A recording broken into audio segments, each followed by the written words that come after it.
All right, welcome back.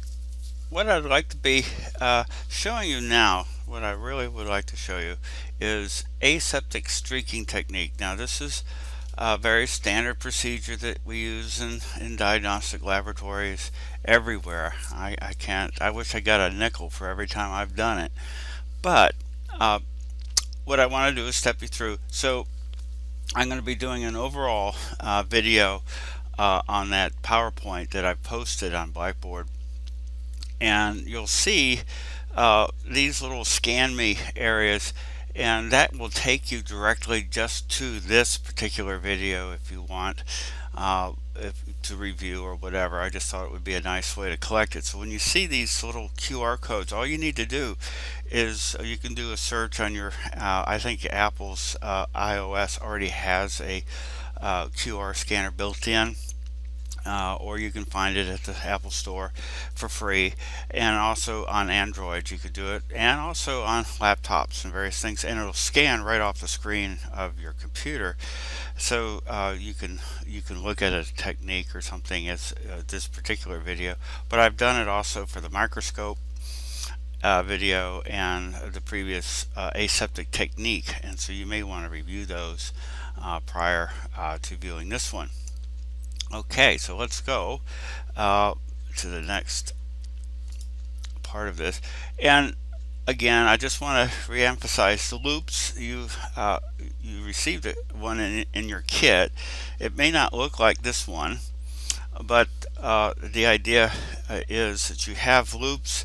Mine has a little rubber protection on it, so after sitting for hours and hours, the metal will get rather warm, hot from being used all day. So we put a little bit of tubing around it to help protect you. It's nothing special really, but it's usually made, the wire that sticks into the end, which is this, tightens around that end of the loop. And the other end, it's made out of platinum sometimes, and some various other types of metals that can handle the high numbers of the heat treatments. Obviously, you don't want to ever heat a plastic loop. They usually catch fire. It's not recommended. They come sterile already in a little pack, so you want to peel back the pack towards the handle end, and then you can use the loop sterilely from that. But there are some different types of inoculation loops. I prefer the loops that are closed-ended like this, that are wrapped up, but they also have some that have open ends, and larger ones because of whatever the purposes that you may have in a stab, which is just usually when your loop gets old, you cut the end off, now you have a stab inoculation type needle, and that's very useful for a lot of times in microbiology. But so a wire loop, of course, you want to hold the handle of the loop close to the top, so you would like hold a pen at an angle that's almost vertical. You sterilize the loop by heating it. I'm going to show you this technique. It's really straightforward. To red hot and roaring bluish Bunsen burner flame. Remember the cone within the cone. You can refresh yourself with that aseptic technique video. And we're going to talk about test tubes, and I'm going to walk you through various different types: plate to plate, plate to tube, tube to tube, tube to plate, types of transfers, and we're going to do all that today. So when we heat the loop and get it bright red, we're sterilizing it, okay?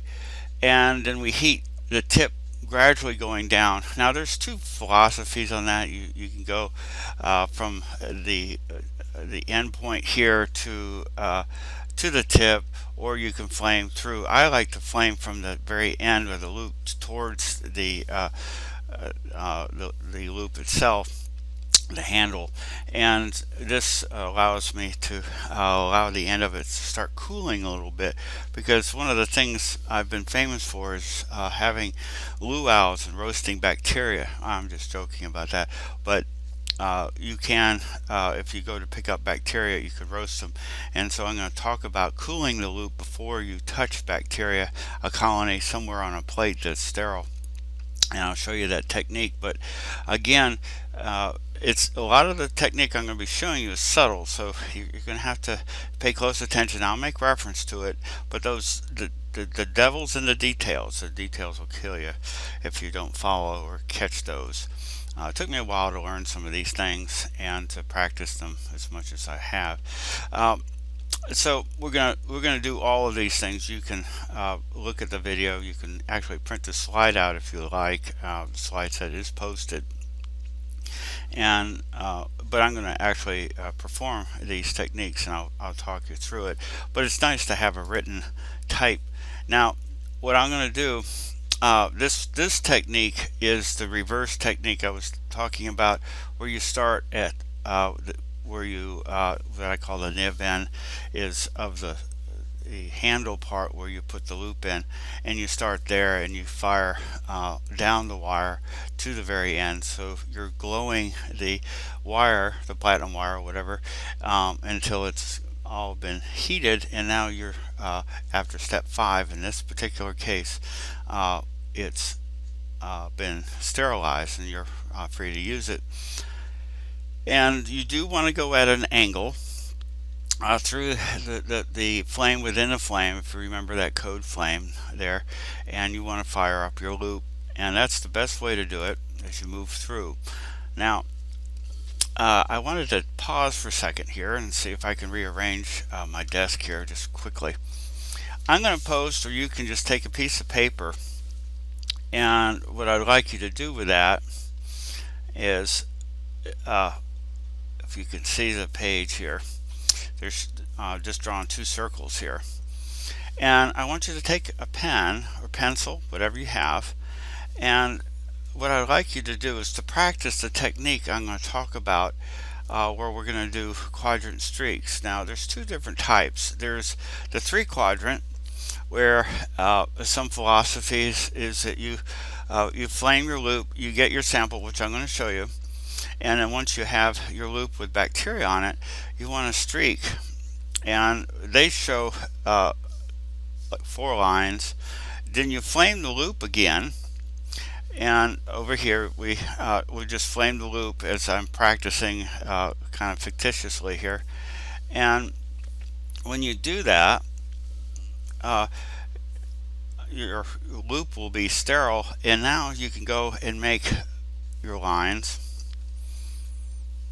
as this particular technique dictates, and then you can go back to the loop and sterilize it again, and then come back for your streaking, and in this case you have your loop. Now what I didn't show you with my pen, I just want you to get a feel for writing very gently on the paper.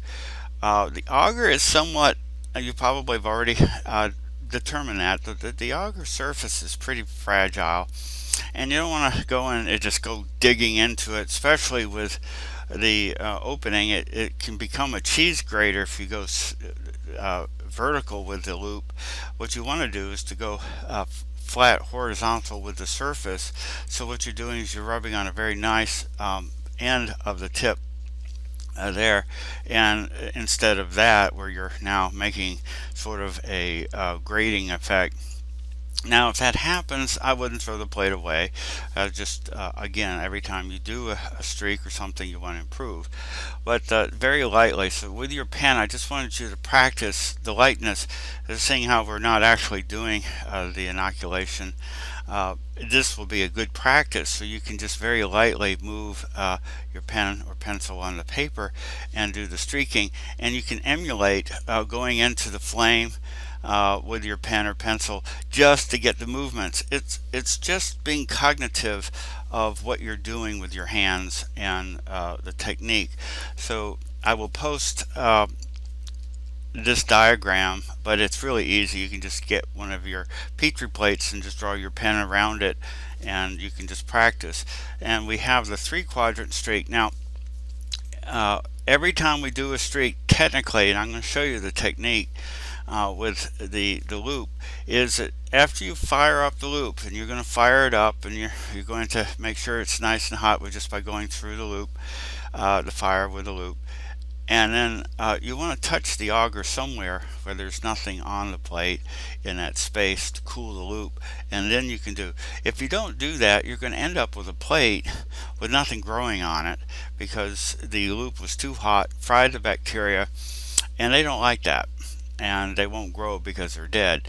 And so that's one of the reasons why after now aseptic technique and using for streak plate, and I don't see anything growing on it, and I get 10% of my students that do that, which I'm actually kind of pleased, because that's showing that at least you're mindful of the aseptic technique, and all you just need to back off a little bit and cool that tip on the auger, and so that you'll have a nice result later with bacteria growing.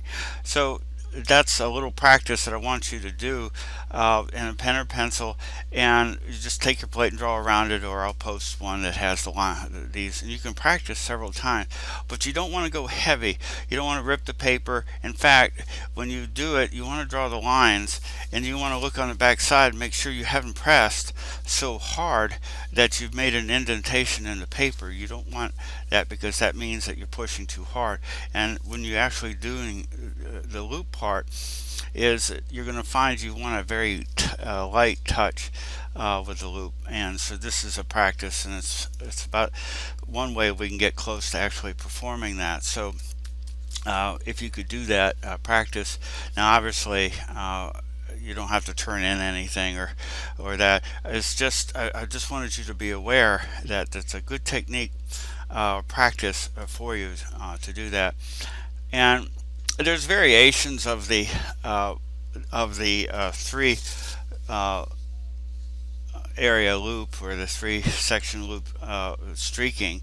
And the first one is that you do the first quadrant and you fire up the loop, get your sample, and then you streak it on the plate, and then you flame it, and then you cool the inoculation loop, and now you're free to go again for the second, and can just continue with that. Now all you do is just draw one line through the previous, and you go back and forth in the second quadrant. I'm going to show you all of this when I actually perform it, and streak again in the third. Now what happens, and I'm going to warn you that when you're doing these quadrants on the plate, this is pretty much the way the plate's going to look like when you're doing it. In other words, it's really hard to see where the loop's been. It's not like it leaves markers or anything on the surface. And so we draw the lines, and you're free to do that on the bottom of the plate, not on the auger, because that tends to have bad results. We never write on auger, and you know that. But on the bottom of the plate, you just go down at the very bottom. So the top is the top, or the lid, and the bottom, and you can just draw the quadrants, the three there if you want, and put that on there so you can see. So you draw within the lines, and that's what I'm trying to show you here. With your streaking, you go back and forth, and then you flame and cool the loop, and then you go one streak through that, and then back and forth and back and forth, flame and cool, and then you go through the second into the third, and back and forth. Now you can, if you hold the plate so the light catches it, you could probably see where you may have scratched the surface, but you run the risk of contamination and the like. And again, you want to keep the plate within the aseptic field area as you perform this, and I'm going to show that to you, but at least it's important to bring that up.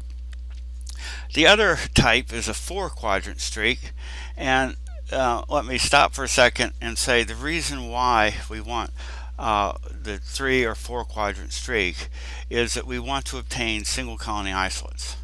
Now this is really important for many reasons, and for me the reason is that you take from a single colony because that is a source of clones, or the clone of that particular. So when you do an experiment, you get consistency from going back to the same clone colony, and that way with single colonies you can do that, and you're pretty well assured that each cell is a duplicate copy, and your experiments will reflect consistency, and that's what we're after.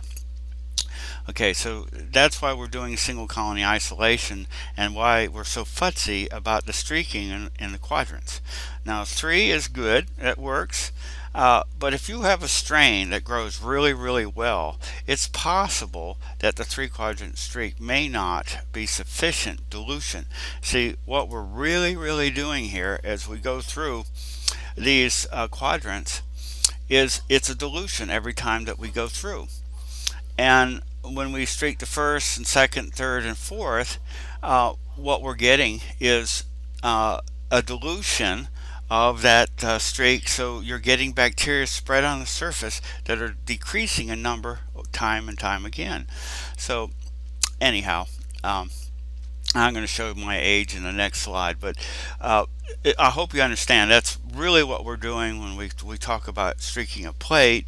We're trying to do it in a consistent, systematic way, which is true for any technique. And what we're doing is diluting by going from quadrant to quadrant. Now, students have this, they're compelled to make sure they can see the bacteria being smeared on the surface. You don't want to do that. You trust that the bacteria are there. I assure you they will be. You come back and the bacteria will be there. Some it's just I understand it as we start to learn to do these things. I want to know that that bacteria is there and I want to see gobs of it. Well, that defeats the purpose because what we're trying to do is dilute every time. And so now showing my age. When I was going in school, which is way back when the earth was just forming, but I'll stop there. The old school, according to what people are saying now, is that you go one time through, you notice I already mentioned that, one time through your previous streak. Now this is assuming that your loop is sterile and you've cooled it and all that, and you're going to go back. And so they say that's 70% efficient, and you get single colonies as it goes out. And this is a 1, 2, 3 streak plate. Now, you notice that they switched here a little bit. They switched to a 4 quadrant. And the new school is that you go and do your initial streaking, and then you go back once or twice, or you can just go back and streak straight through for the second quadrant and streak through for the third and then fourth. If you notice, it's staggered the way they did it, and I doubt that you can be that efficient because they're drawing it and you can see where you've been and all that. But they're going back through it multiple times and doing it in the 4 quadrant. So their philosophy is with the 4 quadrant you'll get enough dilution that you always will get single colonies, and you go back just to assure that you get a good distribution of single colonies when the plate starts to grow here. So ultimately though, however you do that, you want to get single colonies. I've always promoted the single strike through. It's worked well for me for 30 some years, and this may refine it. I'm always open-minded to new ideas, and but the basics are using the 4 streaks, using the new method. This is sort of what you're doing.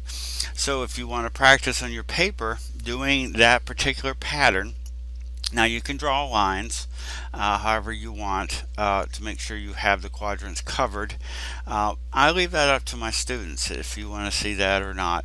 Now what I usually do, just a tip from your Uncle Ed, is that after I'm finished and I flame the loop, and I'm going to go now for the second, I burn or touch the hot loop to the auger here. That leaves a little mark. It melts the auger a little bit. So now I know where the quadrant 2 is, and then I can streak and then flame the loop again, burn the auger a little bit right here just by cooling the tip, and then do my third, and then flame the loop and burn here, and then you know where the fourth one is. So I do that as sort of a little hint, and I've done it so many times I'm not even aware I do it anymore, but that's some of the visual cues that I look for, and if it helps you, that's great. The idea is you want to be able to perform the streak. And so again, the streaking patterns the ultimate goal is to have the result of these single colonies dispersed out like this. Now the second reason why, and I wanted to wait until I had this photograph, is that if there's a contaminant, most likely in a single colony arrangement like this, you'll see it. Now, if they're all jumbled like this and you didn't get good single colonies, let's pretend that these aren't here, then it's harder to see if you have contamination or not. And not always. You may see variations in morphology, color, things. It could be genetic variations causing that they're not contaminated, but 9 times out of 10, when you do see a weird colony morphology that's just not, you know, one of these things don't fit together, that sort of thing. We learned in kindergarten. It's the same thing. You want to see consistency as best you can. You can pursue it if you think there may be a problem. So, but ultimately, though, it is the last streak that you do in the plate that results in the distribution of your single colonies. So if you do the fourth streak, you can do that. Now, very unsuccessfully, some folks will just try to dilute out the loop as you go through the plate. Now, I may do this to set up cultures for teaching and that sort of thing, and I don't follow the standard protocol, but a lot of times when we're doing these, time is of the essence, and we have to train ourselves to make sure we do things right.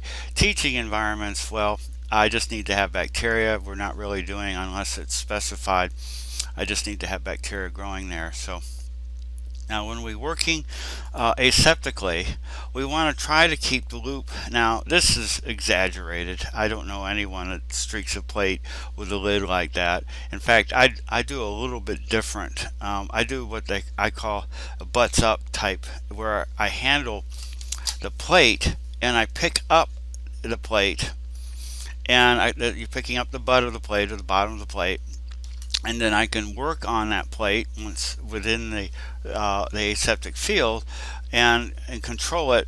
So when I open the door, I know I have to close the door, and the same with the lids. You want to make sure that you close it. So a lot of instructors will go this way. I prefer to use the butts up technique. It's just something I've always kind of been taught. And but again, I leave it up to the student, because it's great to have students with choice, but the ultimate goal is you want to keep it as aseptic as possible. It's not perfect, these aseptic environments, unless you're working in a hood, and even then it's possible, but the chances are you want to do techniques and methods that prevent that type of contamination. Also, I want you to be on your toes when you do get your results and plates, and you've already seen this, the various different shapes and forms of the colonies that may appear. You can see obviously that there are different types of colonies here, and I don't think that it's genetic deformities or anything like that. I believe we have a contaminant, or it was done intentionally. But the single colony isolate, you can clearly see that there's two different bacteria growing here, and it was Staphylococcus epidermidis and Escherichia coli growing on this plate together. And we sort of assume that when we work with a strain or a culture, it's a single culture, it's only one bacteria, and it's never contaminated. Well, that's just not the case. Chances are it will be contaminated, and at least from the source, at least from a clinical source, and you have to kind of do a little bit of work to clean it up. And that's why we have another video that I'm working on for differential and selective medias, and I'll explain that, because we're getting into being able to identify certain types of bacteria by running tests, and I'll show you what those are. So single colony isolates are what we're after.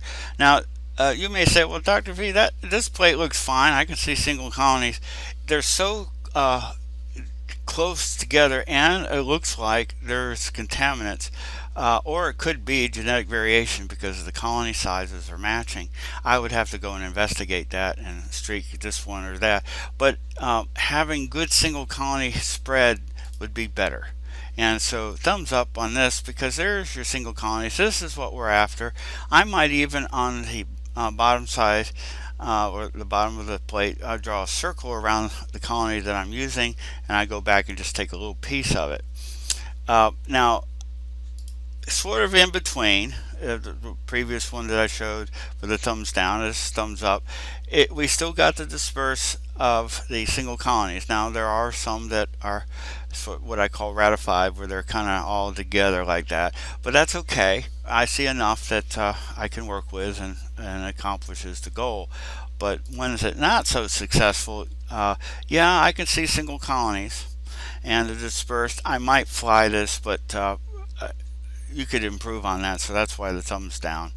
And so here's on a blood auger, you can see the streak and the spade. Now sometimes you get this sort of spotty growth over here like this, and sometimes that happens, and colonies aren't just like I was showing you before, and that's okay as long as you get the colonies. Again, this is too close, and again, I can't really determine for myself if this is contaminated or not, so it's just not desirable.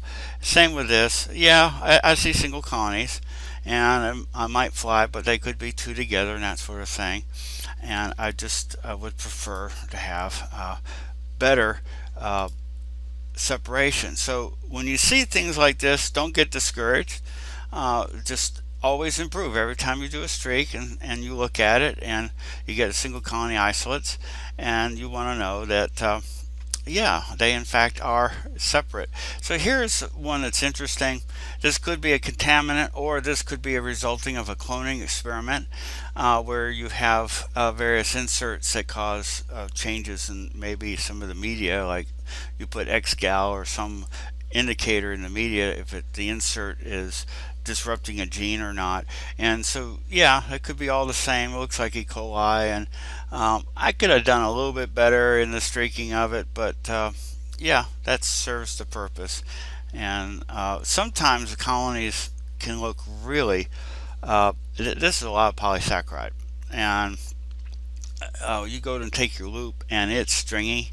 It's stringy, stringy, stringy. So that's another reason why you want to try to achieve single colony isolates, because sometimes, because they're so snotty, they grow together, and it makes it almost impossible to know if you got a contaminated plate or not. And so there you go. And so here's a good plate, and here's a good plate. And so you can see two different types. Now these are this Congo red type of media. This is what I did for my degree work, and you can see the wrinkled one and a smooth one, and it makes it really clear for that. Swabbing, similar technique. You pull it out of the package. You don't obviously flame a loop, like you do a loop. The swab you don't flame, but it comes out of the package where the container or the plastic receptor for it is sterile, so you can go and get your bacteria. Now you don't have to worry about flaming it, but you work within the flame area, within the sterile field, but you grab your culture and you move on with it, and you streak, and you can do the same sort of thing. So the idea is that when you get your culture down, that's a gob of bacteria, by the way. I thought I'd comment on that. That's a huge amount. So yeah, students just feel compelled to make sure they can see it, and you're working with microorganisms, so not to worry. Okay, so now let's go through some of these techniques that we have, and I'll go ahead and turn on the magic gas here and use my loop, and you can see hopefully a nice flame. Notice I got a cone within a cone. Let's see if you can see that. Probably not, but I will make sure you can. Let's see how we're doing. Okay, so when we, just to review just briefly, like we've already talked about, I want to go into the inner cone, and you can see the loop hopefully firing up, and when we do that, it's turning red hot. And again, you don't have to heat the handle part too much, but where it intersects with the wire and the holder, you do want to get that a little bit for the first time. Make sure that's nice and sterile. So my technique is to go through, so you can see the end part is cooling while I'm doing the rest of the loop, giving that a chance. So now I'm going to go to my culture, and let me flip the light here. Now I have a culture, and I'll flip it around here for a second. I didn't write on it because I didn't want to interfere with the looks. And this was a direct sample from a clinical source. And what I want to do is to get a single colony from that. And you notice I'm holding the loop near the flame, and so I'm trusting that it's still sterile. I'm going in here, and I want to touch somewhere outside of where the cultures are, and I'll just grab a little bit of that colony there, and then I'm going to do the first streak. So I'm going to open the blade up, but hold the butt, and then I'm going to go back and forth on the first loop, and you can see, you can't really see much on the surface, but I know it's there, and I'm holding the plate, so I know when I open it up again, I know where I've been. So you can't see I'm going offline. I'm heating up the loop just like I had shown you billions of times. So now I'm going to come over and touch the media and do my second. So I'm going to do the single technique that I've always done, and then I'm going to go back and sterilize my loop. Trust me, I did that. And I want to cool it. You notice I'm rotating by moving the plate in my hand, and I try to go about 90 degrees every time. So now I'm going to go back and forth, go through, touch the plate, and see, that's my 1, 2, 3, and then my fourth. And finish the last time with the loop to get it sterile so I can hang it up on the post. And that is a plate to plate type of transfer, where I want the colony from this plate to a new one.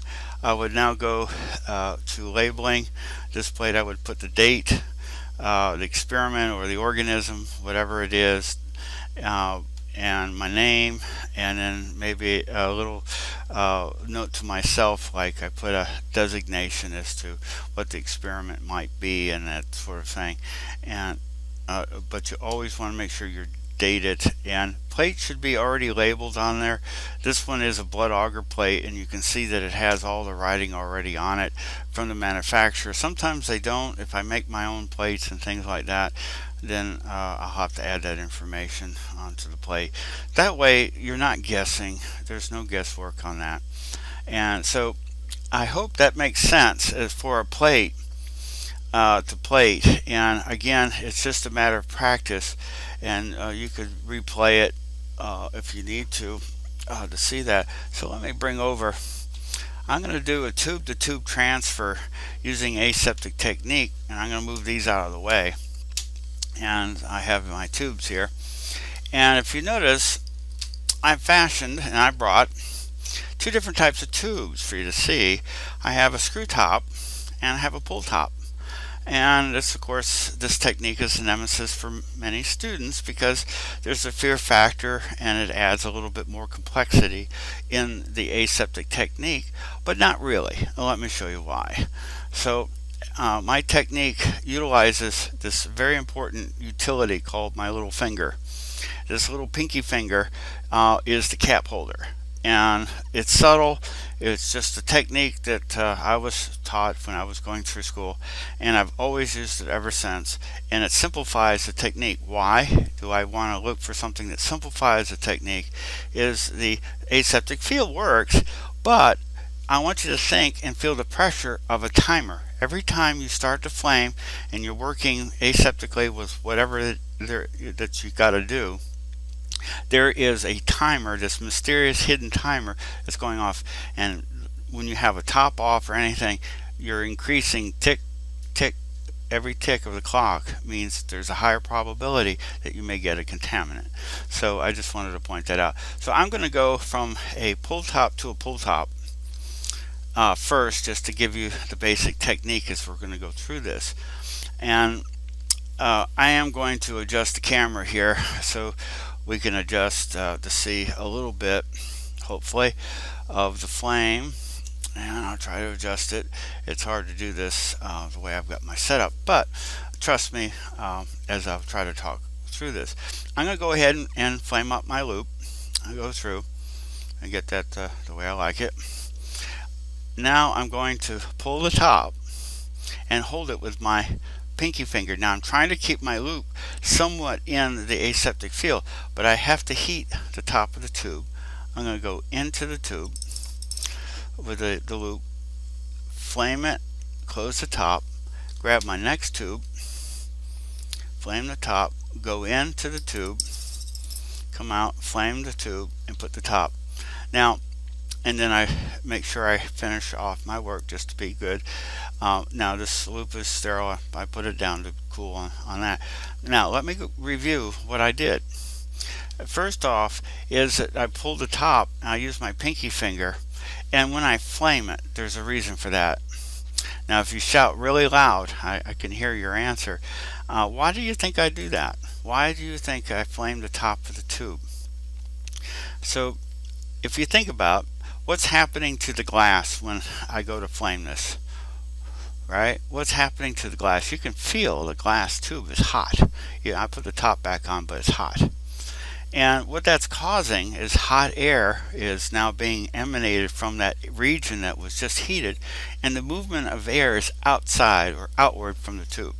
That's what we want, is the movement of the air to go this way, out of the tube. So what we're really trying to do is to make sure that if we go into the tube, that we're putting the bacteria or what we want in there with the sterile loop. And the air around it and all that may have contaminants, it's greatly reduced because we're in an aseptic field, but there's also a slight outward movement of air from the tube because I heated it. And so again, it's just one additional step. We're trying to make sure that we're keeping this aseptic. Now I hope that you followed that logic, but that's the general basis of what's going on. Okay, so that's a pull top, and I just pull the top with my pinky finger and I hold the top. Now let me show you why that's significant, because I'm holding the loop, and I'm not going to flame it, it's not important, I'm just showing you why I do this.